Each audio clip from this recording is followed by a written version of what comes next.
दोस्तों, मैं स्वास्थ्य मामलों का जानकार नहीं हूं और मुझे मालूम है कि आपको चारों तरफ से कोरोना से संबंधित सूचनाएं और अफवाह दोनों प्राप्त हो रही हैं। उस भंडार में मैं कुछ नया जोड़ने के लिए नहीं आया हूं, लेकिन कुछ ऐसी जरूरी बातें हैं जिस पे हमको बेहद गौर फरमाने की जरूरत है। सबसे पहली बात तो यह है कि सरकार ने जो अपील किया है कि लॉकडाउन को पूरे तरीके से लागू किया जाए, सरकार के इन दिशा निर्देशों का और स्वास्थ्य मामलों के जानकार जो लोग हैं उनके बताए उपायों और सुझावों को लागू करने की जरूरत है। और सरकार से हमारा अपील यह है कि लॉकडाउन का नियम तभी लागू हो पाएगा, लॉकडाउन तभी सफल हो पाएगा जब सरकार इस बात का ख्याल रखे कि लोगों तक उनकी जो जरूरत की चीजें हैं, जो बुनियादी जरूरत की चीजें हैं, वो लगातार पहुंचती रहे। यह सूचना बार बार उनके बीच में प्रसारित किया जाए कि आप चिंता ना करें, आप अपने घरों में बैठें और आपकी जरूरत की चीजें आप तक सरकार द्वारा पहुंचाई जाएगी और उसको पहुंचाने की व्यवस्था की जाएगी। दूसरी जो सबसे जरूरी बात है कि यह पूरी की पूरी लड़ाई जो स्वास्थ्य कर्मी हैं, जो स्वास्थ्य सेवा से जुड़े हुए लोग हैं, उनके सहयोग और उनके हिम्मत से ही संभव है। और वो तमाम लोग 18-18 घंटा काम करके इस जिम्मेवारी को निभा रहे हैं। लेकिन यह खबर आ रही है कि कई जगह उनके पास जरूरी उपकरण भी नहीं है, उनके पास सुरक्षा के उपकरणों की भारी कमी है। सरकार से यह आग्रह है कि जरूरत के जो सुरक्षा उपकरण हैं उनको वो उपलब्ध कराए। और कई जगह पे यह दुखद घटना देखने को मिली है कि जो लोग स्वास्थ्य सेवाओं से जुड़े हुए हैं और आपातकालीन सेवाओं से जुड़े हुए लोग हैं, उनके साथ मोहल्लों में, कॉलोनियों में और कई मकान मालिकों के द्वारा बुरा बर्ताव किया गया। मैं समझता हूं कि ऐसे वक्त में हमको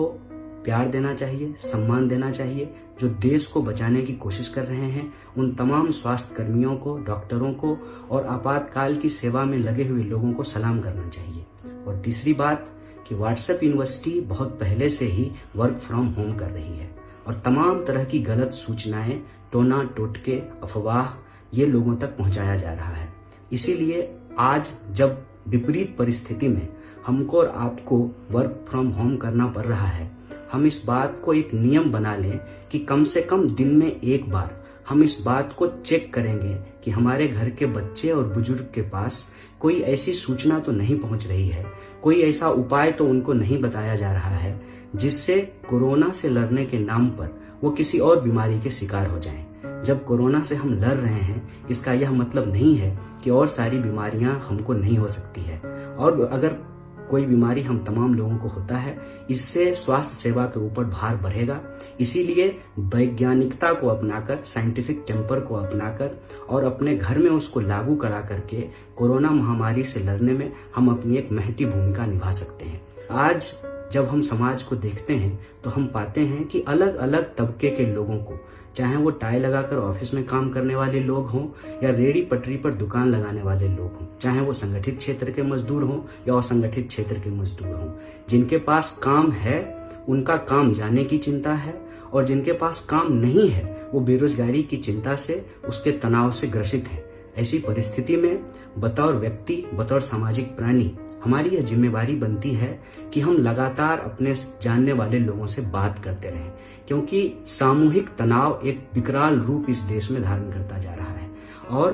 फोन से बात करने से, मोबाइल से बात करने से कोरोना नहीं होता है। हम यह अंदाजा न लगाएं कि अगर हमारा दोस्त इंस्टाग्राम पे हंसता हुआ फोटो डाल रहा है तो उसके जीवन में कोई समस्या नहीं है। खास करके उन लोगों से हम लगातार बात करें जो तनावग्रस्त हैं विभिन्न कारणों से,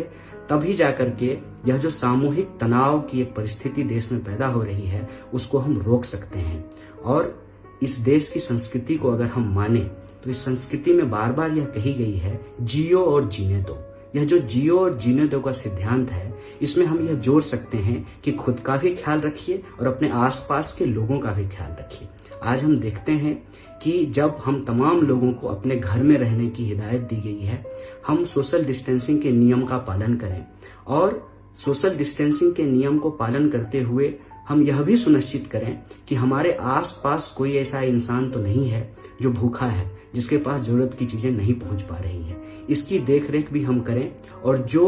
हेल्पलाइन नंबर जारी किया गया है उसका इस्तेमाल करके जो सरकार के द्वारा सहायता उपलब्ध कराने की कोशिश की जा रही है, उन संसाधनों का इस्तेमाल करके हम ख्याल रखें कि हमारी सोसाइटी में जो रहने वाले गार्ड हैं उनके पास खाना पहुंच रहा है कि नहीं पहुंच रहा है, हमारे घरों में जो काम करने वाले लोग हैं उनके घर पर राशन पानी है कि नहीं है। अपने इर्द गिर्द के लोगों का ख्याल रखना इस महामारी के दौर में भी हमारी एक महत्वपूर्ण जिम्मेवारी है। अलग अलग मीडिया चैनलों से यह खबर बार बार आ रही है कि लॉकडाउन की घोषणा के बाद खास करके जो गरीब तबके के लोग हैं, जो मजदूर हैं, उनके बीच में एक पैनिक सिचुएशन क्रिएट हुआ है। जो जहां पर हैं वो किसी भी तरह से अपना घर परिवार तक पहुंचने की कोशिश कर रहे हैं, क्योंकि वो जिन शहरों में काम कर रहे थे वहां सब कुछ बंद हो गया है, उनका काम बंद हो गया है और उनको बुनियादी जरूरत की चीजें भी नहीं मिल रही है और तमाम जो यातायात के साधन हैं वो भी बंद कर दिए गए हैं। यह खबर देखने को मिली है कि लोग सैकड़ों किलोमीटर पैदल चल के अपना घर पहुंचने की कोशिश कर रहे हैं। रास्ते में उनको खाना नहीं मिल रहा है, छोटे छोटे बच्चे हैं जिनको खाने को नहीं मिल रहा है। उनका यह मानना है कि दूसरे शहरों में भूखे मरने से अच्छा है कि किसी तरह अपने गांव पहुंच जाए। इसीलिए हम देश की सभी राज्य सरकारों से और केंद्र सरकार से भी अपील करते हैं कि जो मजदूर जहां तहां फंसे हुए हैं, या तो उनके लिए खाने पीने की, दवाइयों की और बुनियादी सुविधाओं की व्यवस्था करें, और जो अलग अलग राज्य सरकारें हैं वह यह सुनिश्चित करे या तो वो अपने नागरिकों को अपने राज्य तक लाने की विशेष व्यवस्था करे, या उनके नागरिक जहां फंसे हुए हैं वहीं उनको सुरक्षा और बुनियादी सुविधाएं मुहैया कराया जाए। इस पूरी की पूरी लड़ाई में कोई भी इंसान, चाहे वह किसी भी तबके का हो, चाहे वो अमीर हो या गरीब हो, हमें किसी भी तरीके का कोई भेदभाव नहीं करना चाहिए और तमाम लोगों के जान माल की सुरक्षा, हर इंसान की जो बुनियादी जरूरत है उसको बराबर ध्यान में रखना चाहिए। तभी हम इस महामारी से अपनी लड़ाई को बेहतर तरीके से जीत पाएंगे। और सबसे आखिरी बात जो मैं सरकार से अपील करना चाहता हूँ, तमाम तरह की आलोचना अपनी जगह पे है। महामारी को रोकने से पहले सरकार को क्या करना चाहिए था और सरकार ने क्या नहीं किया, इस पर चर्चा बाद में होती रहेगी, इस पे सवाल उठाए जाते रहेंगे। लेकिन आज जब पूरा देश कोरोना महामारी से लड़ रहा है तो हम सरकार से आग्रह करते हैं कि घर पर रहने के दिशा निर्देशों का पालन करते हुए, सोशल डिस्टेंसिंग के नियम को मानते हुए, अगर सरकार को यह जरूरत महसूस होती है कि स्वास्थ्य के सेवाओं में, स्वास्थ्य के मामलों के जानकारी अपनी भूमिका निभा सकते हैं, लेकिन उसके अलावे जहां जहां वॉलंटियर की जरूरत है, जरूरी चीजों को एक दूसरे के बीच में पहुंचाने के लिए, सही सूचना लोगों तक पहुंचाने के लिए, किसी भी तरह के काम में अगर यूथ वॉलंटियर की जरूरत है, हम अपनी तरफ से सरकार से यह अपील करते हैं कि सामाजिक संगठनों और जन संगठनों के जो कार्यकर्ता हैं, जो युवा कार्यकर्ता हैं, उनसे सहयोग लेकर के यह जिम्मेवारी निभाई जा सकती है। और हम युवाओं से भी यह विशेष अपील करना चाहते हैं कि आप घर पर रहने की हिदायत को मानते हुए अपने जो लोकल प्रशासन है उसके संपर्क में रहें, अपने पंचायत के लोगों के संपर्क में रहें, जो भी सरकारी तंत्र कोरोना महामारी से लड़ने के लिए उपलब्ध है उन तमाम लोगों के संपर्क में रहें और प्रशासन के कहने पर ही अब वॉलंटियर के रूप में अपनी भूमिका निभाने के लिए हमेशा तैयार रहें, तत्पर रहें। और याद रखें, जब तक प्रशासन ना कहे तब तक अपने घर पर बने रहना और अपने आसपास के लोगों का ख्याल करना, फोन के द्वारा अपने परिचितों और जानकारों का कुशल क्षेम पूछना, और इन तमाम तरह की कोशिशों को एक साझी लड़ाई का रूप देकर के ही हम कोरोना महामारी से लड़ सकते हैं और कोरोना महामारी को हरा सकते हैं। बहुत बहुत धन्यवाद, बहुत बहुत शुक्रिया।